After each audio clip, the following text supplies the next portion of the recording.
Hello दोस्तों, राधे कृष्णा।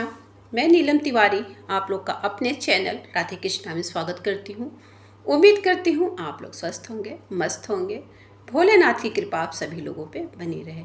जैसा कि जान रहे हैं कि होली का त्यौहार आने वाला है और होली का त्यौहार के पीछे कई ऐसी कहानियाँ हैं कि जिससे होली का त्यौहार जो है वो कई चीज़ों को लेके बना हुआ है। होली का त्यौहार में देखिए, इसमें राधा कृष्ण का भी जिक्र है, प्रहलाद का भी जिक्र है, इसमें शिव और पार्वती का भी जिक्र है।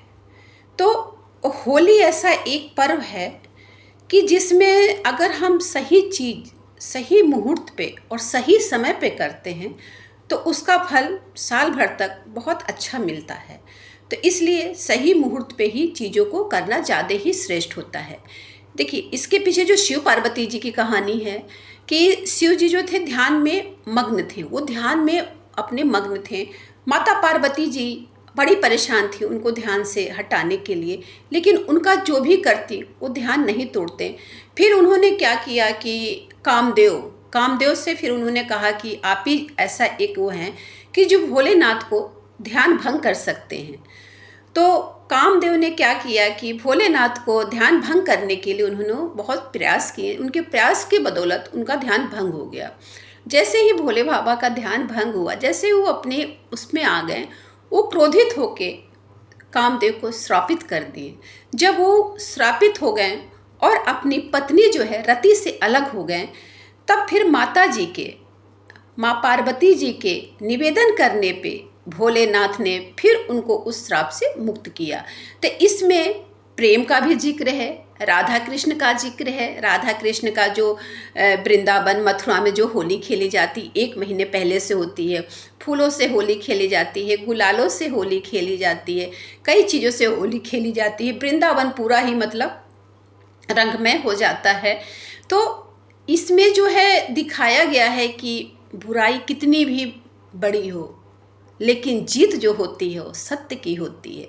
जहाँ पे सत्य है वहाँ पे बुराई ठीक है, कुछ टाइम तक उसका अपना असर होता है, लेकिन ऐसा नहीं है कि भगवान नहीं, भगवान है। इसको प्रहलाद ने सिद्ध कर दिया कि भगवान हैं, कड़ कड़ में भगवान है, हर जगह भगवान है, बस देखने की नज़र आपकी होनी चाहिए। उन्होंने तो खंभे से भगवान को प्रकट कर दिया अपनी भक्ति के बल पे। तो भक्ति में इतनी शक्ति है कि भगवान जो हैं वो खंभे से निकलकर अपने भक्तों की रक्षा करते हैं।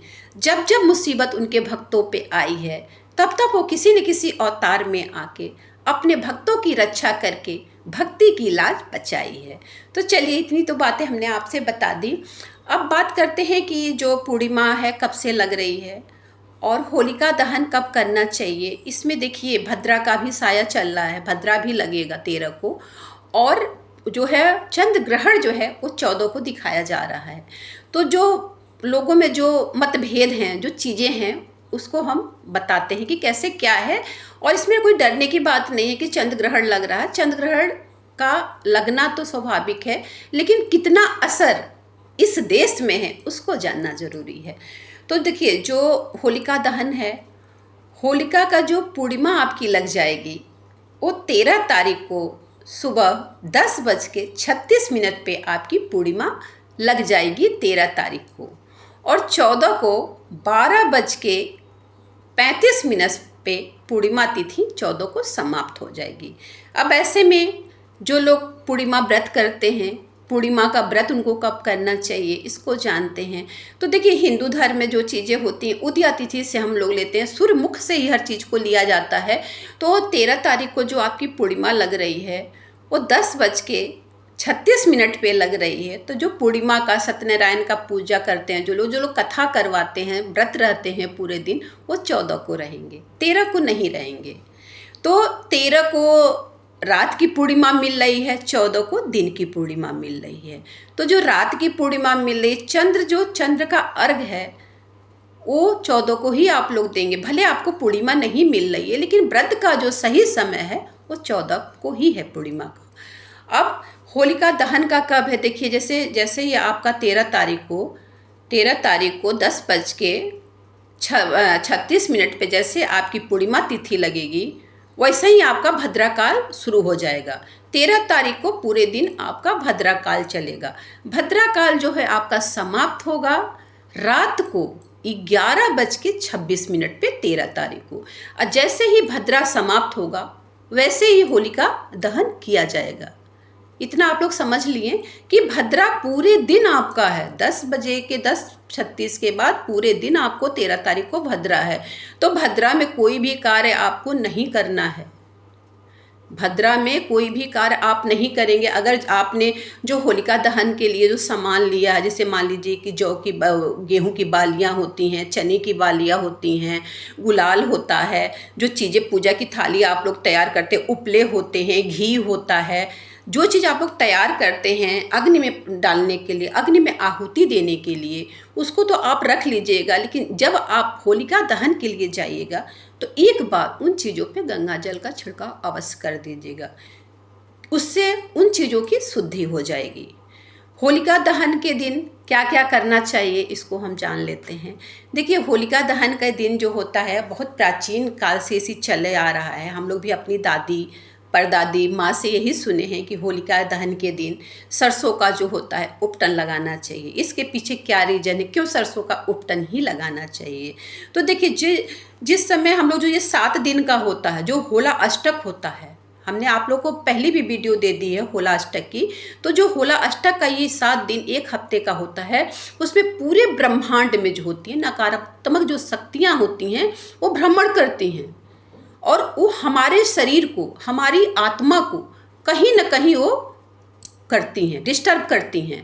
तो उनको अपने शरीर से बाहर करने के लिए जो है सरसों का उपटन लगाया जाता है। जब हम सरसों का उपटन लगा के मालिश करते हैं और उसको हम लोग रखते हैं किसी कागज़ में, ताकि हम होलिका में उसको जला सकें। तो जब हम होलिका में शरीर से जो उपटन का जो मैल निकलती है और जब हम होलिका में उसको जलाते हैं तो हमारे शरीर से जितनी भी नकारात्मक चीज़ें इन 7 दिनों में हमारे ऊपर अटैक हुई हैं, चाहे हमारे ऊपर को उनका असर हुआ है, वो समाप्त हो जाता है। तो इसलिए सभी लोग सरसों का उपटन जरूर लगाइएगा, चाहे थोड़ा ही लगाइए लेकिन लगाइएगा। इसका असर बहुत होता है। और ये नहीं कि नहीं लगाना है, थोड़ा ही लगाइए। लेकिन गर्भवती जो महिलाएं हैं वो उपटन नहीं लगाएंगी, क्योंकि देखिए उनके अंदर एक आत्मा पल रही है। और ये जब आत्मा शरीर में होती है किसी महिला की, तो उस पर बाहरी चीज़ों का अटैक बहुत जल्दी होता है। तो जब वो महिला उपटन लगा के उसको आग में डालेगी ना, तो वो उसके लिए सही नहीं है। तो वो महिला जो है उपटन नहीं लगाएगी, वो अपने शरीर की शुद्धि गंगा जल से करेगी, उसमें गंगा जल डालेगी और शुद्धि कर लेगी। शुद्धि करने के बाद जो गर्भवती महिलाएं हैं उनको क्या करना है कि अपने आंचल में, अगर आप साड़ी पहनती हैं तो अपने आंचल में, अगर आप सूट पहनती हैं तो दुपट्टे में थोड़ा सा हींग बांध लेना है। क्योंकि ये जो 2 दिन होता है होली का, पूर्णिमा का, ये बहुत ही इसमें लोग तंत्र विद्याओं को भी जागृत करते हैं। तो गर्भवती महिलाओं को बहुत ही सावधानी बरतनी है इस दिन। ऐसे नहीं रहना है कि रात में तो जितना न निकले, तो इन दोनों दिन तो बहुत सही होगा उनके लिए। और ये करने के बाद हींग का वो जो बांध लेते हैं, हमेशा बांधे रहिए, होली के बाद ही उसको हटाइएगा। 2 दिन तक 13-14 वो बंधा रहना चाहिए आपके आंचल में, चाहे दुपट्टे में, आपके पास 24 घंटा वो हींग रहना चाहिए। तो गर्भवती महिलाओं का ये है। और रहा जो कि ग्रहण लग रहा है, चंद्र ग्रहण, तो चंद्र ग्रहण का तो अपने देश में कोई प्रभाव नहीं है। लेकिन हाँ, जब कहीं चंद्र ग्रहण लगता है तो थोड़ा थोड़ा आंशिक चीज़ें जो होती हैं वो इस देश में भी होती हैं। तो गर्भवती महिलाएं जो हैं वो अपना जो है गोबर से, चाहे किसी चीज़ से, अपने जो गर्भ है उसको घेर देना चाहिए। क्योंकि अगर मान लीजिए अपनी सावधानी अपने हाथ होती है ना, तो ये सावधानी करने में कोई बुराई नहीं है। कहीं भी लगता हो ग्रहण, लेकिन कर लेना चाहिए जो गर्भवती महिलाएं हैं उनके लिए। वैसे यहाँ पे कुछ नहीं है।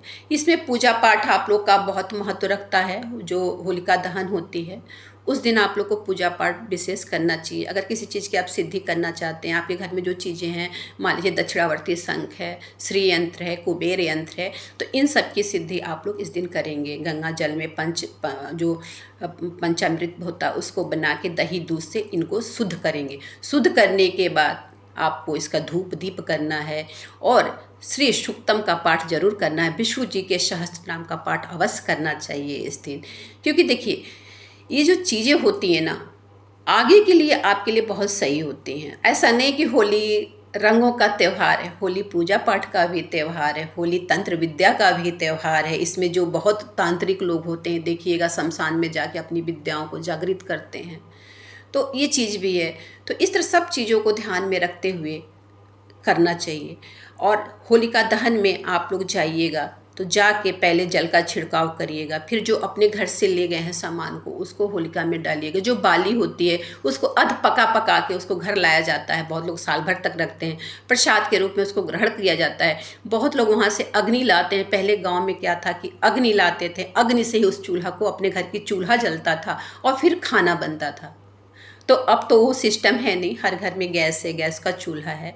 लेकिन हाँ, वहाँ की राख जरूर लाना चाहिए, उसको आपको चांदी की डिब्बी में रख देना चाहिए। और कहीं भी किसी को भी अगर नज़र दोष हो, कहीं भी कुछ हो, तो उससे थोड़ा सा टीका उस बच्चा चाहे किसी को भी लगा दीजिए। बहुत चमत्कारी ये सब उपाय होते हैं, तो आप लोग को करना चाहिए। होली का जो रंग का त्यौहार है वो 14 को है। 14 को 12:12 बजे पूर्णिमा समाप्त हो रही है। तो इस तरह आप लोग को खेलना है, इस तरह सावधानियां बरतना चाहिए, पूजा पाठ में करना चाहिए। तो जो होलिका दहन कब है वो हमने आपको बता दिया, भद्राकाल कब है वो भी हमने आपको बता दिया, पूर्णिमा तिथि कब लग रही है ये भी बता दिया, पूर्णिमा तिथि का व्रत आप लोग कब धारण करेंगे ये भी बता दिया। तो इन सब को आप लोग को सही टाइम पे सही जगह पे आप लोग को करना चाहिए। अगर आपके घर में कोई बच्चा बीमार रहता है, बहुत ज़्यादा आर्थिक तंगी है, तो इस दिन विष्णु जी माँ लक्ष्मी की पूजा रात को ज़रूर करिए जब सूर्यास्त हो जाता है। क्योंकि देखिए भद्राकाल में पूजा किया जा सकता है, पूजा पाठ नहीं कहीं वर्जित है। भद्राकाल हो चाहे कोई भी काल हो, पूजा पाठ किया जाता है। क्योंकि पूजा पाठ देखिए करने से मन की शुद्धि होती है, आत्मा की शुद्धि होती है। तो पूजा पाठ आप लोग को अवश्य करना चाहिए। इस तरह आप लोग करिए और उम्मीद करती हूँ आप लोग को मेरी वीडियो पसंद आएगी। अगर थोड़ा सा भी मेरी वीडियो से आप लोग को ज्ञान मिला हो तो मेरे चैनल को सब्सक्राइब कर दीजिएगा। सभी भाई सभी बहनों को रंग भरी होली की बहुत बहुत शुभकामनाएं, बहुत बहुत बधाई। आप लोग के जीवन में इसी तरह भगवान रंग भरे रहे, इसी तरह आप लोग हंसते मुस्कुराते रहिए। मैं अपनी बाड़ी को यहीं पे विराम देती हूँ। धन्यवाद जी।